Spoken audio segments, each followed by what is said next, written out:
하나님 말씀은 창세기 42장입니다. 창세기 42장 18절부터 25절까지의 말씀입니다. 창세기 42장 18절부터 25절까지의 말씀입니다. 창세기 42장 18절부터 우리 한 절씩 말씀을 교독하겠습니다. 사흘 만에 요셉이 그들에게 이르되 나는 하나님을 경외하노니 너희는 이같이 하여 생명을 보전하라. 너희가 확실한 자들이면 너희 형제 중 한 사람만 그 옥에 갇히게 하고 너희는 곡식을 가지고 가서 너희 집안에 굶주림을 구하고 너희 막내 아우를 내게로 데리고 오라. 그러면 너희 말이 진실함이 되고 너희가 죽지 아니하리라 하니 그들이 그대로 하니라.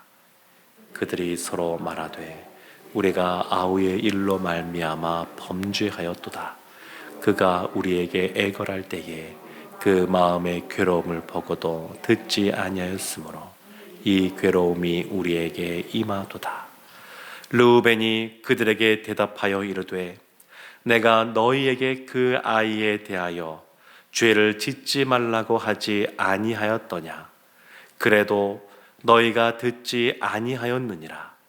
그러므로 그의 핏값을 치르게 되었도다 하니 그들 사이에 통력을 세웠으므로 그들은 요셉이 듣는 줄을 알지 못하였더라. 요셉이 그들을 떠나가서 울고 다시 돌아와서 그들과 말하다가 그들 중에서 시므온을 끌어내어 그들의 눈 앞에서 결박하고 명하여 곡식을 그 그릇에 채우게 하고 각 사람의 돈은 그의 자루에 도로 넣게 하고 또 길 양식을 그들에게 주게 하니 그대로 행하였더라. 아멘. 사랑하는 성도 여러분, 혹시 오래전 기억이긴 한데 나를 좀 힘들게 하고 어렵게 했던 그런 사람들이 있으실 것 같습니다. 때로는 나를 힘들게 하고 어렵게 하고 나에게 악을 행했던 사람들에 대해서 이제는 주님 앞에서 용서하고 그리고 용납했을 수도 있고 또 여전히 어떤 면에서는 마음 한구석에 그 생각들을 마음들을 밀어놓고 그냥 덮어두긴 했지만 그 문제가 해결되지 않고 여전히 오랜 시간 동안 남아 있을 수도 있습니다. 사람은 누군가에게 상처를 받고 또 힘든 일을 당했을 때 또 반대로 누군가에게 자신이 악을 행했을 때 이 문제에 대해서 그냥 다 그때그때 그것을 해결하지 못할 때가 참 많이 있습니다. 하나님께 의로운 사람이라고 인정받았던 다윗도 그 남의 아내인 밧세바 그를 탐하고 나서 또 그의 남편을 죽음의 장소로 내몬 이후에도 그냥 스스로 하나님이 우리에게 주신 하나님의 뜻을 알 수 있는 양심이라는 것을 또한 남겨두셨는데 그것을 꼭꼭 그냥 싸매고 양심을 마비시켜서 자신의 죄악을 스스로 인지하지 못하고 그리고 그냥 덮어두고 그냥 즐거움 속에서 살아가도록 자기 자신을 그냥 내버려 두는 그러한 일도 있었습니다. 나단 선지자가 와서 그 잘못을 지적하기 전까지는 그냥 일부러 자기 양심을 마비시켜 두는 겁니다. 하나님의 말씀에 비추어 보아도 그리고 하나님이 남겨두신 양심에 비추어 보아도 그 같은 잘못이 있는데 그것을 꼭꼭 싸매고 있는 겁니다. 요셉이 애굽의 총리가 되었고 그리고 7년의 풍년 그리고 2년의 흉년이 들었을 때 그의 형들이 찾아왔습니다. 이스라엘 가운데 먹을 것이 없어서 베냐민을 빼고 10명의 형제가 요셉 앞에 나와서 그리고 양식을 구합니다. 외국인들이 양식을 구할 때는 총리였던 요셉 앞에 다 오게 되어 있었는데, 요셉을 향하여 절하는 그들을 보고 요셉이 기억했던 것이 뭐냐면 22년 전에, 어쩌면 22년보다도 더 오래 전에, 그가 17살에 팔리기 이전에 하나님이 요셉에게 줬던 꿈 이야기, 그것을 기억한 겁니다. 하나님이 나에게 꿈을 보여주셨는데, 그 수십 년 전에 어린 시절에 꿈을 보여주셨는데 그 일이 지금 벌어지고 있구나. 그래서 이 요셉이 형들이 나에게 절했어, 여기에 관심을 두는 것이 아니라 하나님의 뜻이 어디에 있는가, 하나님이 이 일을 어떻게 행하기를 원하시는가, 그런 것에 관심을 기울이기 시작합니다. 그래서 형들에게 섣부른 화해를 하지 않습니다. 그리고 마음속에 복수심이 남아 있어서 섣부른 복수를 하지도 않습니다. 애굽에서 총리가 된 이후에 그곳에서 결혼하여 아들을 낳았는데 첫 번째 아들 이름을 므낫세라고 짓습니다. 이제 다 잊어버렸다는 겁니다. 형들로 인해서 가졌던 그런 마음의 억울함, 분노, 왜 나에게 이런 일이 벌어지는지, 그런 참담함, 이런 것들에 대해서 이미 이제 다 잊어버렸다라는 의미로 그의 아들 이름을 므낫세라고 짓습니다. 그 아들을 부를 때마다 자신의 아주 오래전에 형들이 자신을 팔았던 그러한 것에 대해서 아마 이제는 내가 주님 앞에서, 하나님 앞에서 이 모든 것들을 용납해 주었고 용서해 주었고, 아마 그런 생각들을 늘 했을 겁니다. 오늘 본문 시작되는 18절 말씀 보면 사흘 만에 이렇게 시작이 나옵니다. 요셉이 그의 형들을 정탐꾼, 스파이로 몹니다. 그리고 그들을 감옥에 3일 동안 가두어 둡니다. 감옥에 수년 동안 갇혀 있었던 사람이 요셉이었습니다.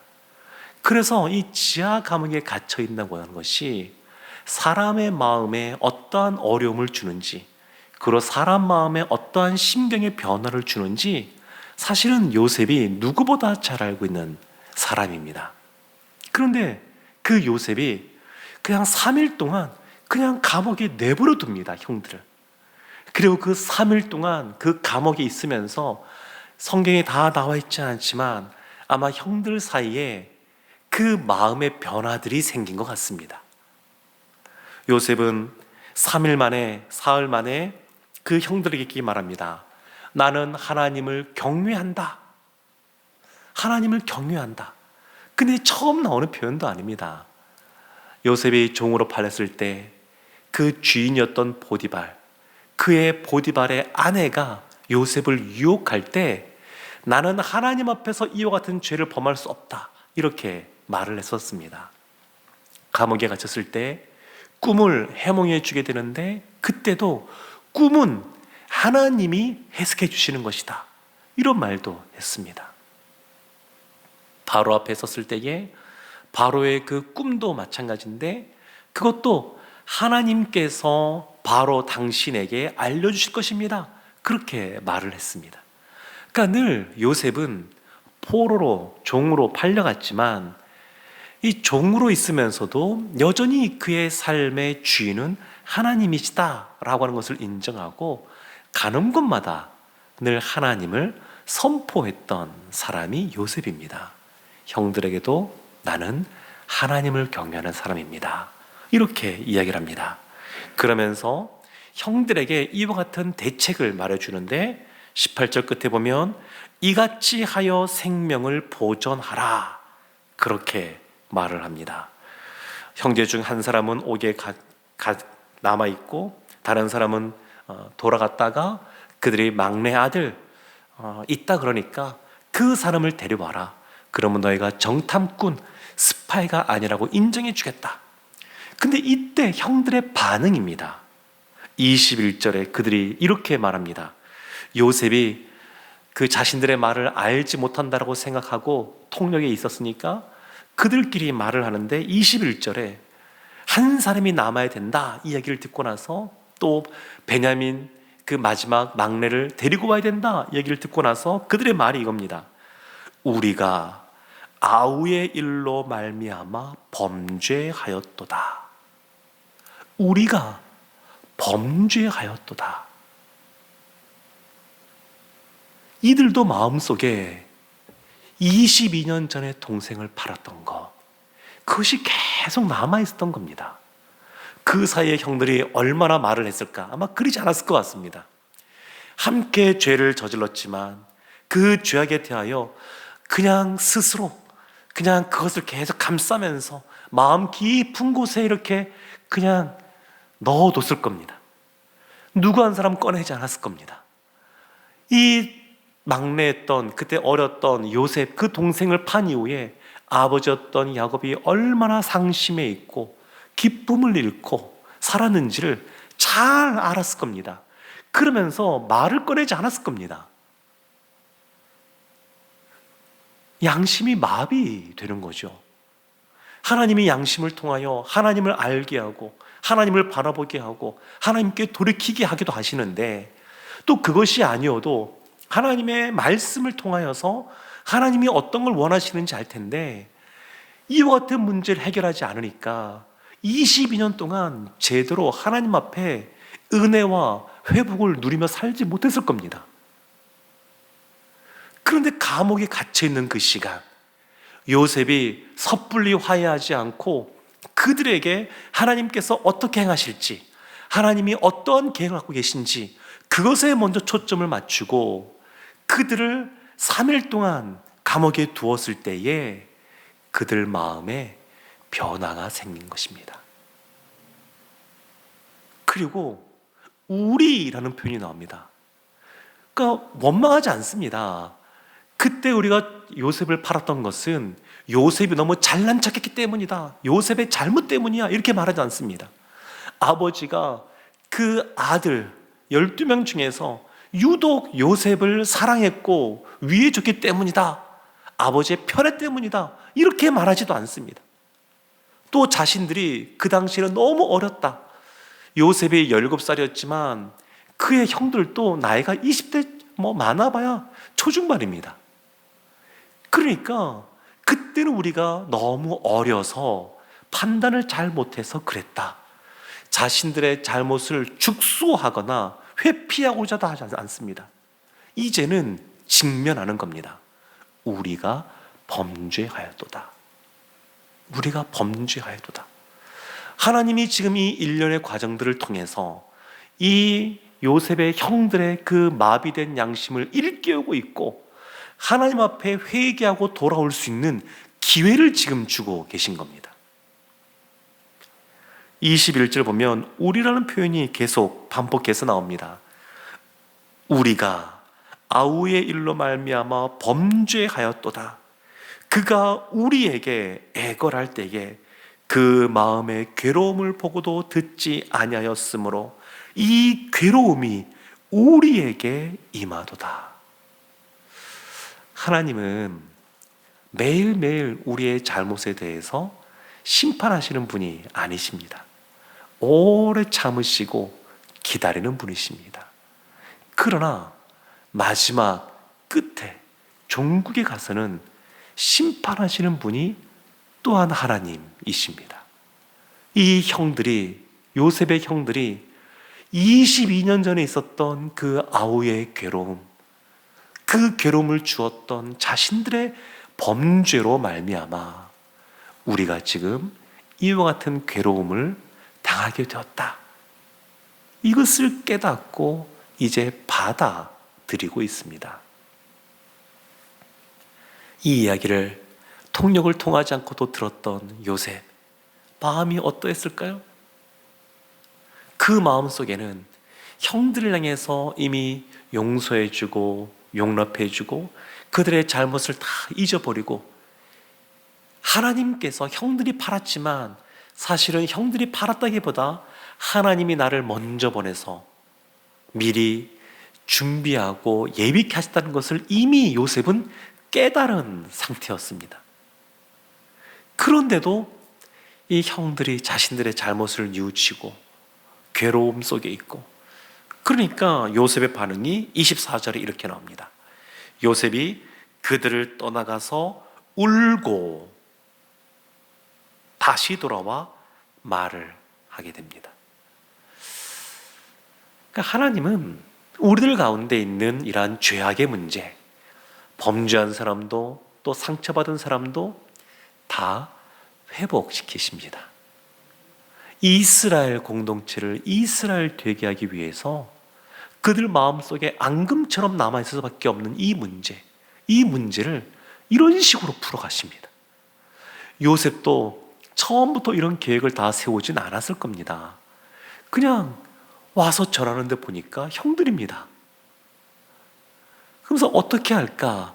자신의 생각대로 행하기보다 하나님께 먼저 관심을 두고 하나님이 어떻게 행하실지를 기대하면서 이와 같이 3일의 시간을 보냈는데, 하나님이 이와 같이 사람들의 마음을 바꾸어 주시고, 어쩌면 요셉이 이해하고 용납했지만 마음속에 여전히 서운함과 또 여러 가지 어려운 마음들이 남아있을 수 있는데, 그냥 이런 시간들을 통해서 다 회복시키고 있으십니다. 사랑하는 성도 여러분, 하나님은 우리가 이 세상 살아갈 때에 상처투성이로 살기를 원하지 않으십니다. 우리가 잘못했을 때에 그 죄악을 붙잡고만 살아가기를 원하지 않으십니다. 회개하지 않았을 때 얼마나 마음이 괴로운지 모릅니다. 시편 32편 보면 다윗이 이와 같이 고백을 하는 부분이 나옵니다. 내가 입을 열지 아니할 때에 종일 신음함으로 내 뼈가 쇠하였도다. 주의 손이 주야로 나를 누르시오니 내 진액이 빠져서 여름 가뭄에 마름같이 되었나이다. 본인의 죄악을 입을 열어 회개하지 않으니까 하나님이 누르신다는 겁니다. 하나님이 사랑하는 사람을 그냥 두지 않습니다. 죄악이 있을 때에 그것을 누르십니다. 밧세바를 범했던 그 사건, 우리아를 죽음의 현장으로 내몰았던 그 사건, 여기에서 자유롭지 못한 겁니다. 하나님이 누르십니다. 그래서 다윗이 결국 하나님 앞에 나와서 회개하는 그 기도가 시편 32편의 내용입니다. 사랑하는 성도 여러분, 혹 우리 가운데 이와 같이 하나님 앞에 아직 용서받지 못한, 회개하지 않은 오래된 죄가 있다 그래도 이 시간 기도할 때 하나님이 기억나게 해주시면 회개하기를 원합니다. 그 회개가 회복의 시작점입니다. 그리고 혹 내가 잘못한 것이 아니고 다른 사람의 범죄로 말미암아 내가 그와 같은 어려운 마음이 있었다 그래도 요셉이 그들을 용납해 주시고 또 잊어버린 것처럼 우리 가운데도 진정한 용서의 마음이 가득하게 해달라고 기도하기 원합니다. 이것이 진정한 회복입니다. 이 새벽에 우리가 말씀 기억하며 기도하며 나갈 때에 하나님의 이와 같은 진정한 회복을 받아 누리는 우리 모두가 되기를 주님의 이름으로 축원합니다. 아멘. 기도하겠습니다. 하나님, 우리를 사랑하시기에 아버지처럼 우리도 거룩한 삶을 살도록 우리들의 마비된 그러한 양심도 일깨워 주시고 혹 회개하지 않았던 것도 회개케 하시며 또 다른 사람의 죄악으로 말미암아 마음의 아픔과 상처가 있던 것도 주님께서 싸매주시고 주님께서 치유하시는 줄로 믿습니다. 주님 안에서 진정한 회복을 누리는 오늘 한 날 될 수 있도록 우리 모두에게 한량없는 은총을 내려 주시옵소서. 예수님의 이름으로 기도합니다. 아멘.